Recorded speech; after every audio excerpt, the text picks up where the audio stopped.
Hello,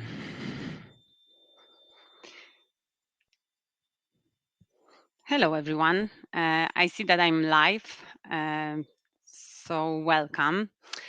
Let me move with the slides. So there we go. My name is Milena Kurpiewska, and today I would really love to cover the topic that's close to my heart. Its meantime starts with me, and it is my personal take on the thesis if this is possible to achieve success and not to burn out. I will be talking for up to 40 minutes. If you have the questions, please write them down. We will have Q&A session at the end. And yeah, enjoy. First, I would like to tell you who I am.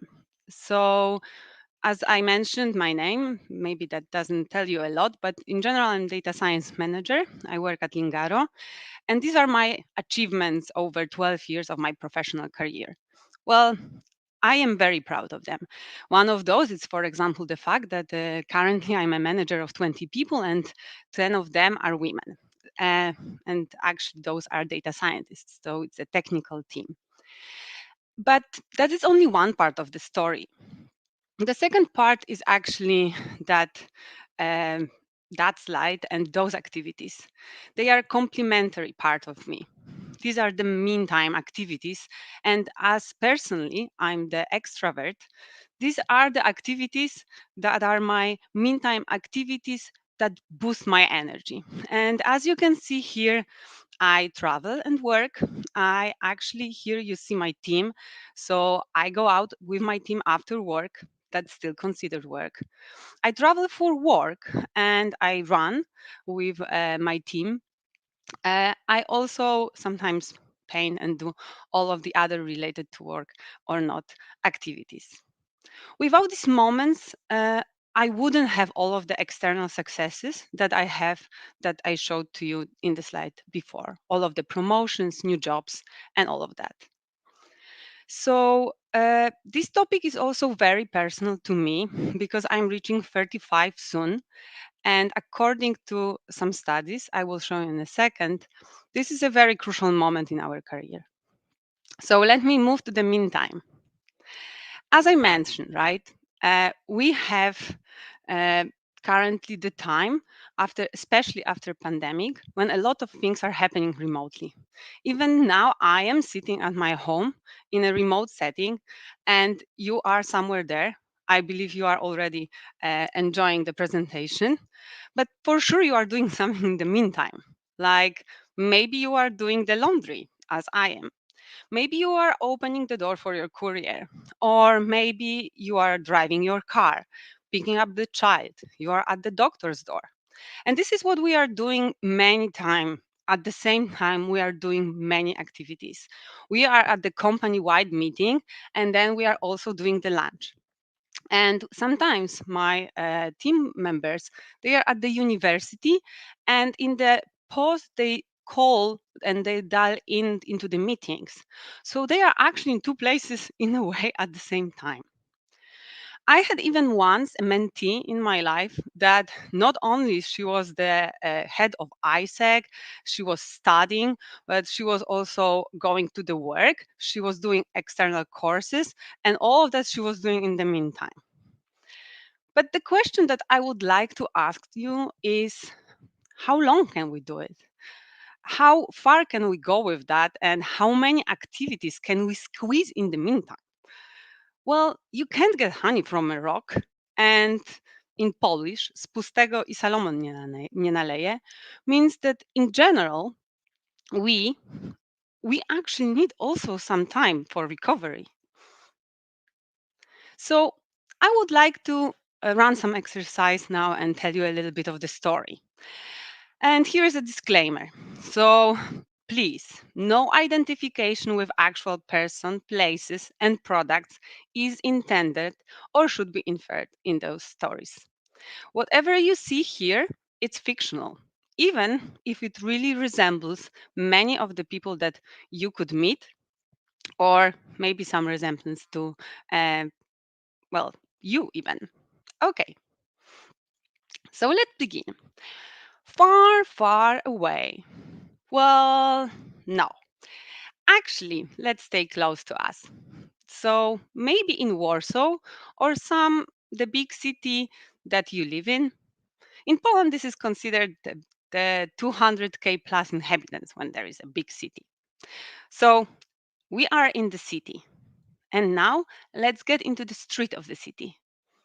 There lives a girl. Her name is Anna.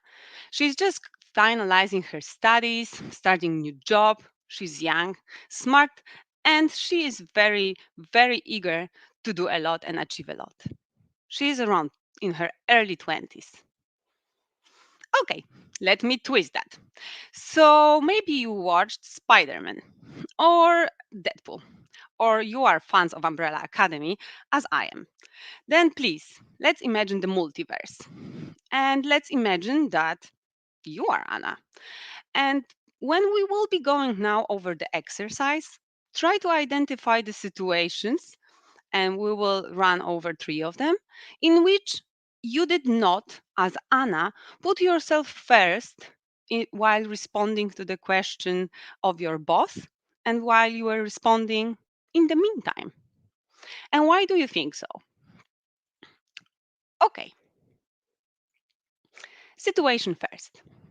As I mentioned, I'm Anna. I just started my new job. I'm young and, well, even the internship. And this is a very, very famous company. I'm proud of it. I have quiet on my plate at work with my activities. They take me 40 hours, and definitely these 40 hours, it's exactly the time that I need. And then today is the anniversary of our relationship with my partner. Well, okay. And what I am also, it's that I'm full of energy and young. For me, everything is possible. So, what's the situation? The situation is that there is 4:30 and my boss approaches me and tells me, well, here's via email, well, there is an additional task. It will be visible to higher management. It will give you some visibility in the company and you are at the beginning of your career. But the deadline is today, or actually before 9 a.m. tomorrow. So, would you do it? When I think about it, I know it will take me like 8 hours or so. So, I will finish around 2 a.m. if I do it. But you know what? Yeah, I will do it. I will do it in the meantime. So, what I will do, I can go for a short dinner with my partner. He will not mind. And then I will do assignment overnight, whatever is needed, the hours. So that's my first situation. That paid off, and now I am 27. This is my second job. I got promoted twice, so this is pretty successful, we can say. And I have the stable position at my company. I am in my new relationship.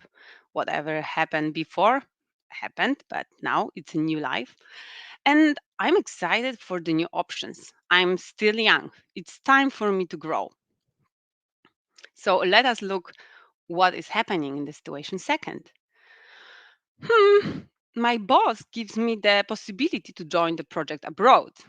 One of my dream projects and in one of my favorite countries. However, I need to prove, well, that is German. You can place whatever language you would love to. But I need to prove that my German is sufficient. I'm currently on B1 and I have 3 months to improve to B2. What would you do? Well, I get this project. I will do it in the meantime. So I will work my regular hours, but I will also sign up for the intensive German course.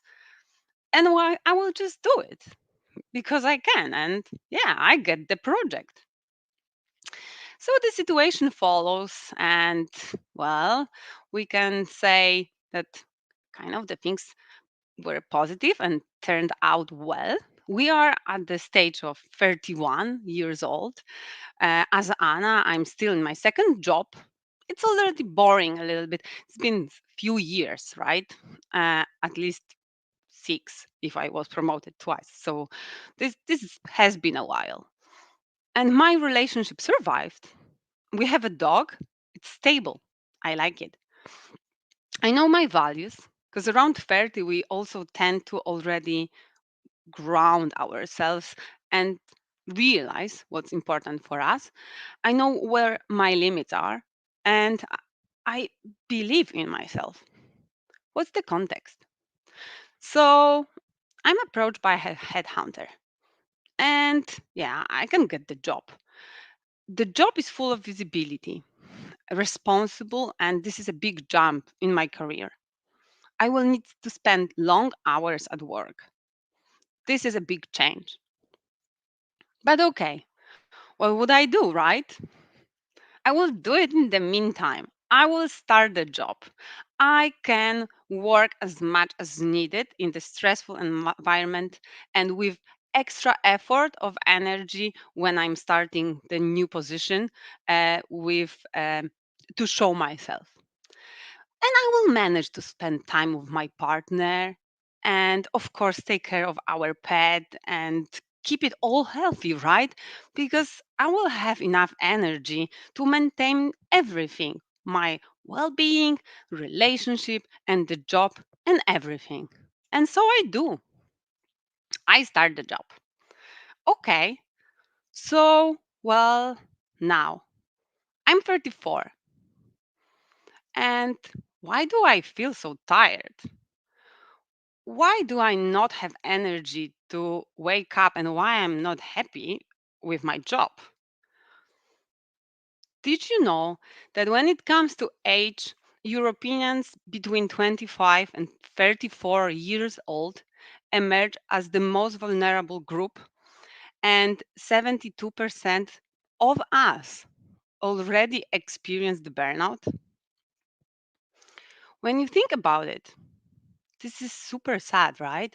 And on the top of that, this year in June, there was a report released that about on mental state of Poles actively working. So this is half of our population. So for you to know, and what it turns out is even more alarming. So 80% of us do not like what they do at work. Well, this is good that at least we believe we are good at it. I can proudly say I'm also good at my job.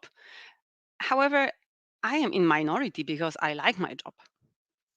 77% do not see the value of the job for the society.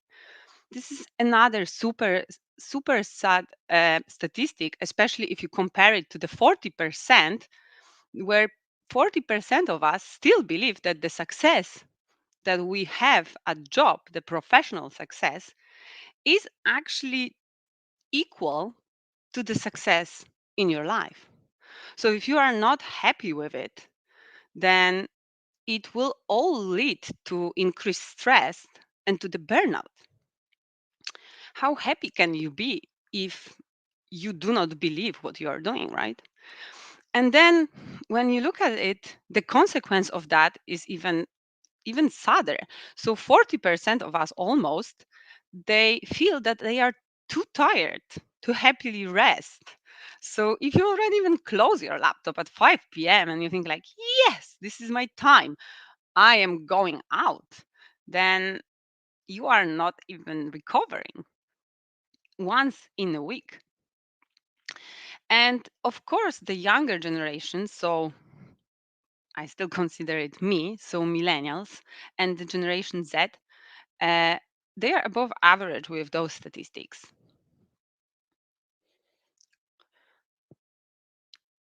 Taking it into consideration, maybe let's review the exercise. Let's see how and what happened on the way and why it turned out to the situation that when at age of 34 we are not happy. So, in the first place, when we are young, when we can achieve everything and all of the possibilities are in front of us and the doors just open and we just grab out of them. This is a good situation to explore and to push some limits, right?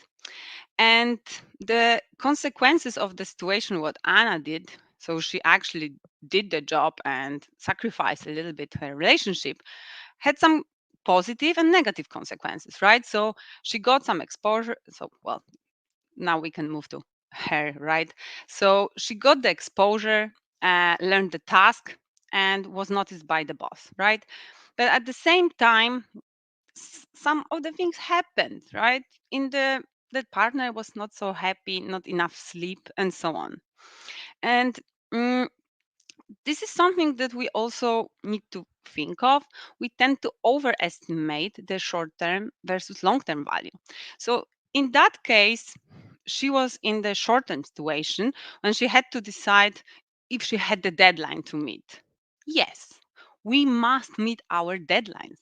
Yes, but at the same time, what will happen in the future for us if we meet it or if we miss it? So there are mm, some things that are sometimes more important than it. And even recently, I had the situation. I was the observant of the situation when the person that had the issue with the back, so couldn't sit, was lying on the floor and said, "No, but I really need to meet that deadline, Milena. So I cannot sit. I will lie down on the floor and do the slides now because I need to do the deadline." But what about the health? Will it pay off in the future? How many bugs do we have? How many bodies do we have? No. So yes, this is important to take into consideration the future and the consequences of the actions that we have now into the future. I think that the easiest example for us is always the smoking, that we overestimate current value of it over the consequence in the future. But it's really important to ask that question. One of the things that it's also my personal experience was when I was on the Middle East project and I was working 14 hours a week. And at some point on that project, I realized that I started to get panic attacks because I didn't have actually enough energy to fall asleep. So I couldn't sleep and I also couldn't work. And that turned out to be a very interesting and hard moment. And that was the moment when I asked also to get out of that project because it was too much. The health was more important there in the long term. And the second thing that I want to mention in here is also the our energy in general. And here you have the diagram of how it varies over the day. And all of us, we have obviously a little bit different diagrams. And as you can see now, it's a time when all of us, we have kind of a bottom line of the energy and of your motivation and the focus. So I'm very happy that you joined that webinar with me now. Hope that will keep you more a little bit more energetic. And this is important to know that at the beginning when we start the job we are not that effective also at work, and over time we will become more effective and the tasks will take us shorter time. So that is important to know, that the repeating of the task and repeating of some of the processes will improve our efficiency. It is important to also know the second point, that the productivity can be boosted if we really look at our diagram over the day, when is the time for us to do the specific tasks that, let's say, they need a lot of focus. Then maybe we should do them in the morning and maybe then in a little bit more of the afternoon, to observe your body and observe your daily rhythm. And at the end of the day, that rhythm and the body is your reference. It will give you the signals. So, for example, in my case, this was mentioned already, the panic attacks, but there are also some different, obviously, stress related um, signals from your body. That could be you are tense with your muscles, getting a little bit more emotional faster, and so on, so on. So this is a health topic. I will leave it over there. But of course, at the end of the day, this is our body that we need to observe. Uh, yes. So. mm, when we talk about that effectiveness and the productivity and so on, we also need to think of again about that mean time. So, okay, we can take some of the actions meantime, even we can boost them during the day with the productivity, and we can actually answer yes to some of the meantime activities, and we do it every day. However, our day is 24 hours and we sleep and we want to have some free time. We need to rest. So if we work 8 hours and we take some of the meantime activities because we actually can multitask or not, then at the end of the day, that is coming out of your free time. So it will be your long hours. And your long hours over time will become chronic long hours. So less free time. And chronically having less free time means that you have less time to recover. And having less time to recover is a constant cycle. So let me move further. With the situation too, when we are already a little bit older, well, we are still young, but 27, and we decide to do additional energy drainer, so the course, intellectual course for the language after work, yeah, that can help us in the future. And the positive outcome, obviously, of that situation was that going abroad, so exposure abroad, learning the culture, the language, and the work style of the different culture, which is extremely important, and the independency. But at the same time, we also need to look at the fact that we spend some energy to learn that. And later on, we will be far from home, long distance relationship, and we will have less free time, uh, already mentioned. So, going into that, mm, it is also important for us to know what we want to achieve. So, if our priority was to go to the project abroad, then amazing, then let's do it.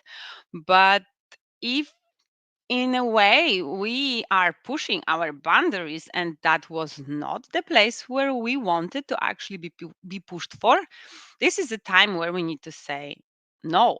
And the best would be to state our boundaries as early as possible at work, uh, to actually set up the stage and the mutual understanding between us and our boss. Because I also heard that statement that if there was no of this additional request from the client on the project that we were doing um, currently, then we would have reached that deadline. Yes, you would have, but you haven't. And the reason is because you were doing these meantime activities that were not leading us toward the deadline and toward the end goal, because you didn't set the boundaries. So you didn't say no. So when we think about it, when someone comes to us and asks us, okay, can you do this task? When I'm from my perspective as the boss, and someone says, yes, this is amazing. Yeah. And I think, wow, this is so nice, such a nice person. This person is going extra mile. And the second time, I also think this person is doing this extra mile. But then the third time that I have additional task as the manager, I will automatically have that person in mind. That person pops up. This is a yes man. I will go to that person and ask. Of course, I will ask. And what that person will say? Yes. And why will that person say yes? I don't know. I don't know. Some of us, with our assertiveness, we forget how to say no. It becomes our habit to say yes. We are afraid. There are so many reasons why we don't say no. But from the boss perspective, that means that I can rely on that person every time, and that person will pop up. So I will always come to that person. And then that person will have all of these additional requests. And then that person will not meet the main deadline. And then there will be a big stress everywhere. And this is not also what we want to have. On the other side of that story here, I would also like to give the example of one of my team member, and she from the beginning gave me the boundary that she said, I work until this hour and I don't want to travel. And this was so fair that from that moment I never reached out for extra hours, because I knew that this is a non-negotiable for that person. And I think this is fair, and we need to remember about that we also can set up the boundaries. And of course, our visibility.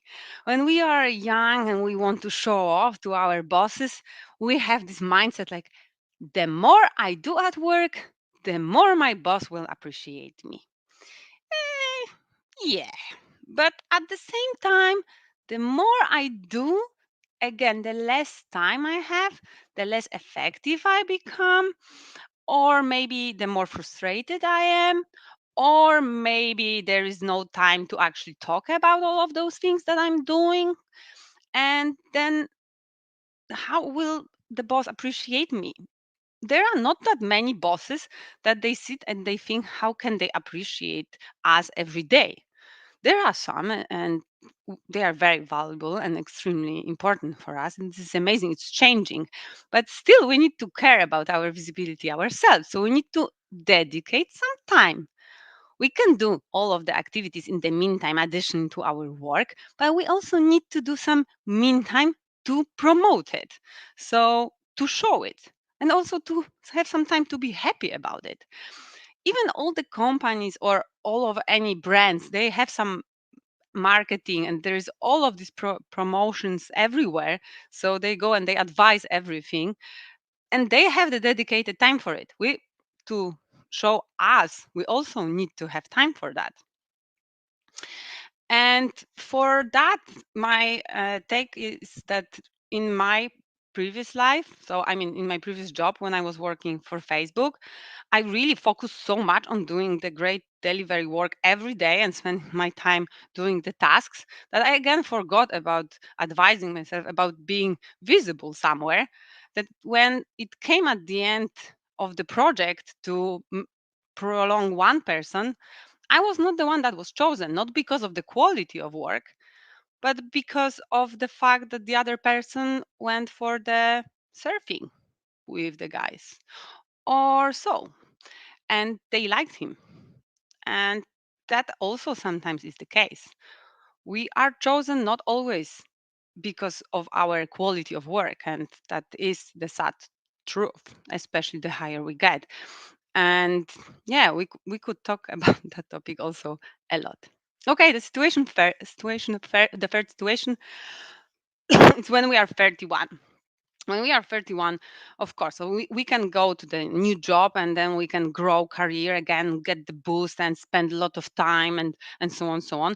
But we also need to remember that, there is some extra effort from the beginning to be visible at the company and also to get the position, and there will be less time to recover. So it is quite naive statement if we believe that we will be able to maintain all of the factors that we had earlier on the specific level, that we will have it all. This is not possible, and there will be some sacrifice in the consequence, the negative consequence of that, depending where and how much, right? And yeah, that I think this is the most important for me, this message that, you know, we are now in the moment of, you know, I am getting 34, so I'm 34 and soon 35. So I'm just passing the moment that I'm 28% in the time that I will work. And so many things already happened to me. And then in front of me, there's more than 70% that I have no clue about. And it's a very scary 70%, especially that I don't know how much energy I will have on my way future. But I have currently the energy and I will work to maintain it. But I am within the 28% of the people who are not burnout, while there's all of the 72% of us that they feel burned out. So how will they get to that jump into that 72% of the time with that energy? What will they do? Will we have more of energy in the future? And how will we feel when we are 45, right? And I just want to again state that we cannot have it all. And we also have our limits. And over time, we know this triangle of energy, time, and money. We really need to balance it out uh, in our lives and try to maintain the energy as much as possible because, well, at the end of the day, we cannot all of us become yoga teachers. And if we could, would that really solve our problems? This is also a very big consequence if we decide to drop our career in the corporate world and decide to move into specific wellness jobs and jobs closer to the human. These consequences are taken, so all of our bargain from the corporate world will be taken with us.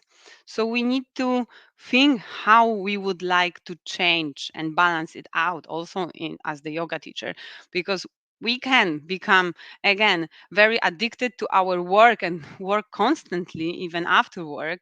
In the meantime, when we are going to the beach or when we are sitting with our friends or so on, we can still be this person that's at work. And at the end of the day, we wanted to chill out. We wanted to get less stress. So there are consequences, and we cannot have everything as well. So that will be also something when we need to um, let go some of the factors. In that case, a lot of time it's money. So it really depends on our priorities over time. And it really is on you to decide what are your priorities and what are the consequences of the decisions that you take according to your values. And for your consideration, I mm, I give you here six questions that they help me taking decisions in my life. I will go through them in a second. I just wanted to tell you that if you wonder if in any of those situations you had some um, answers correct or not, I also cannot tell you because it really depends on the priorities of Anna. So I don't know when was the time that she stopped being happy. And that's also the question to you. When is the first spark that actually tells you that you are getting out of the values? And these questions for sure can help you. At least they are helping me. So mm, I ask them in every decision or almost every decision in my life. And this is what I think of. So first, will this pay off for me in the long term, professionally? How much will it impact negatively my situation in the short term? So similarly in the situation one, does it become my habit? Do I still see my big picture, what I want to achieve in the future? Does it impact my health? And am I still me? Am I still living my values? Because at the end of the day, if we do not live according to our values, this is very hard to be happy and wake up happy. And for you at the end, I would like to leave you with with the quote of the person that I personally really admire, which is Jane Fonda, and my mom as well. So I would really like to be as strong as them in their 70s and 80s. And my mom's motto is love life and yourself. And that's her advice to me every day. And this is what I give to you as well when you are responding to every any question. Yeah, I will do it in the meantime, and of course. So love yourself and love life. And Jane Fonda would tell you that she is has confidence about her life, and it comes from standing on her own 2 feet, because the energy we get and the me that the meantime that starts with me is the me that will keep us rolling until all of our days. So, yeah, let's see us in the future. Hopefully, when we are 85, we will look as amazing as Jane Fonda as well. And in the meantime, have a great day. Thank you so much. And that would be the time for the questions.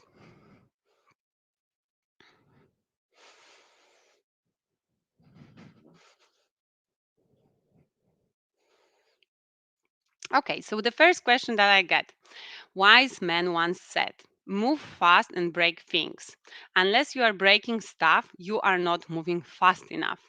Is it true and certain conclusions can only be reached at a certain age? Yes. Well, this is so many of the topics in here. First, the move fast and break things, the value from Facebook, and the part about breaking things. I I cannot tell you from the future. I can only give advice from the future of my sisters and of my mom and all of the wise men and women that are older than me, and I try to listen to them. I do believe that certain conclusions cannot be reached earlier than needed in a in a way that we cannot truly understand them. So we live our life, we can listen, and if we start to do the things, once we do them, then we start to understand the true meaning of the thing that our mom said or whoever that already had that situation. And that can be age, but that can be also the out of the comfort zone situations, so different activities. This is the part about certain age and the conclusions. And the breaking things, I personally believe that we need to do things actively to uh, to learn. And I take that quote as well as the fact that while we are learning, um, we are breaking things, so we make mistakes and we learn from those mistakes. The important part is to ask the question again, if that mistake is already the habit that I'm falling into something, or is it something that I learn from and I stand back and I'm actually making a decision for the change. So I got in my life also situations when I reached the level of, well, the stress, the panic attacks, or I couldn't sleep, or I had the stomach issues. And yeah, I could go over and over on the diets or so on or so on. And I was breaking the things in that time, but also I could make the decision for the change. And this is how I learned how to grow, how to deal with the stress and so on. So this is how I would take it. Okay, that would be my answer. Is there any other question? Yeah, so that would be, so the question is in Polish. I will translate it. So, how can we realize that the additional tasks that we are taking during the day or in general, in the meantime, they are leading us towards the burnout, not towards the success. So, I hope that these 6 questions they can help you. And this is basically the only advice that I can really proudly say and give, because if we really And if we are really noticing the changes in us while we are while we are working, then we can start to observe them. We can ask for help, and there is no shame to ask for help. So I also would like to here mention that uh, there is no person that achieved this success fully separately. So then we ask and we discuss, and then we also understand the consequences, and we get into it or not. And if the consequences are overwhelming of the situation, we can change the decision. That's it. But it's important also to identify the situation that when we are already getting those tasks and they are overwhelming, to ask the questions, yeah, are they already overwhelming me? So do I have time, or did something change in me and in my even personality? So when I was working too much, I was truly not very calm person. And yeah, my family and my friends told me here, for example, and they they helped me, and they said, yeah, maybe this is time to change job. So look for any clues and ask those questions. Okay. um Well, so how do I build my visibility, and why I'm taking my mental health and the balance between the private and the professional life? So this was a hard time for me to realize, but that was the slide about the visibility and the tasks that we do. So I am a doer. I love to do things, and I prefer to show my value while I'm doing the things. But I burned so much of those situations, like at Facebook when I was not chosen for the extension of the project, that that I realized that sometimes it is better not to do as much as I do. So I am able to balance out my mental health and the work and work life balance, while deciding not to take on so many activities at work. I decided to do less. That's basically how I'm managing my energy. I spend more time currently with my partner. I do my hobbies.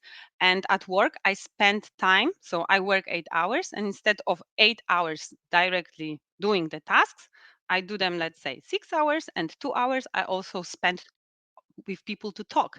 When we started to work remotely, we forgot how to drink coffee in the kitchen with the people, and we don't have that chit chats anymore. That's also work. We also need to talk with people. So this is how I started to become more visible.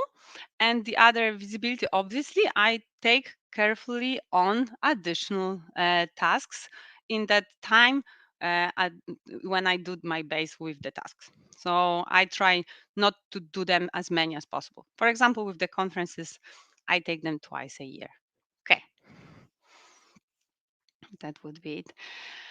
Um, well, there is a question about the cultural changes in the organizations, in the companies, to balance out the expectations of the high quality versus the care of the mental health of the employees. This is again a very hard and a big question. I am working in few. I've been working in my life in few companies, and I worked for, let's say, 15 plus clients. So I know some of the cultures, but I cannot say it all. I'm still every day impressed how different it is everywhere.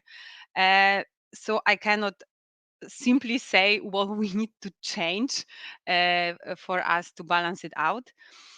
What I know is that when I'm looking for a job, I'm really looking carefully on how the company presents their values, and how they are really, if they really even mention the employees and in what way.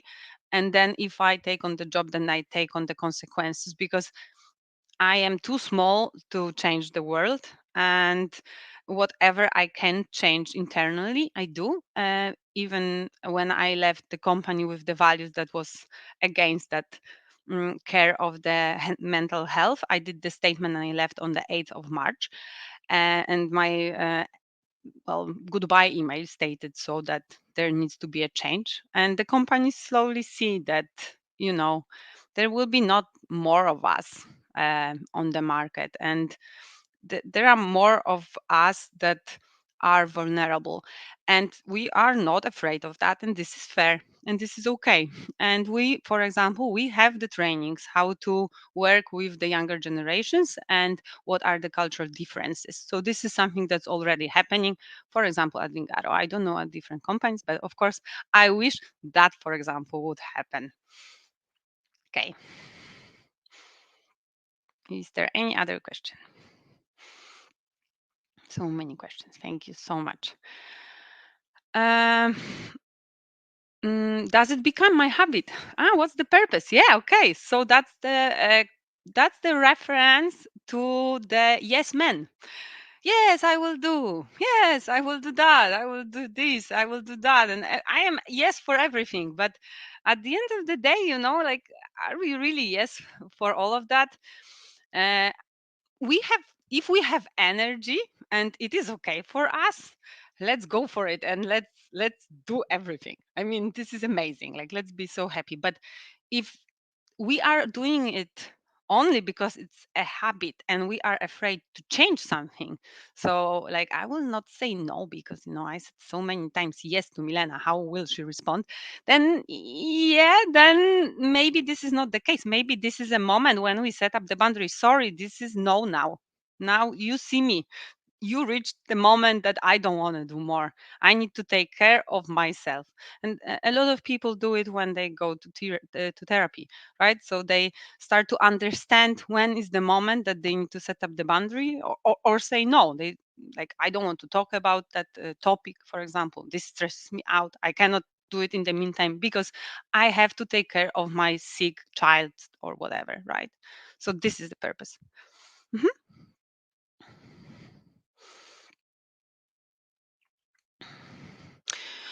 Why did I choose the IT?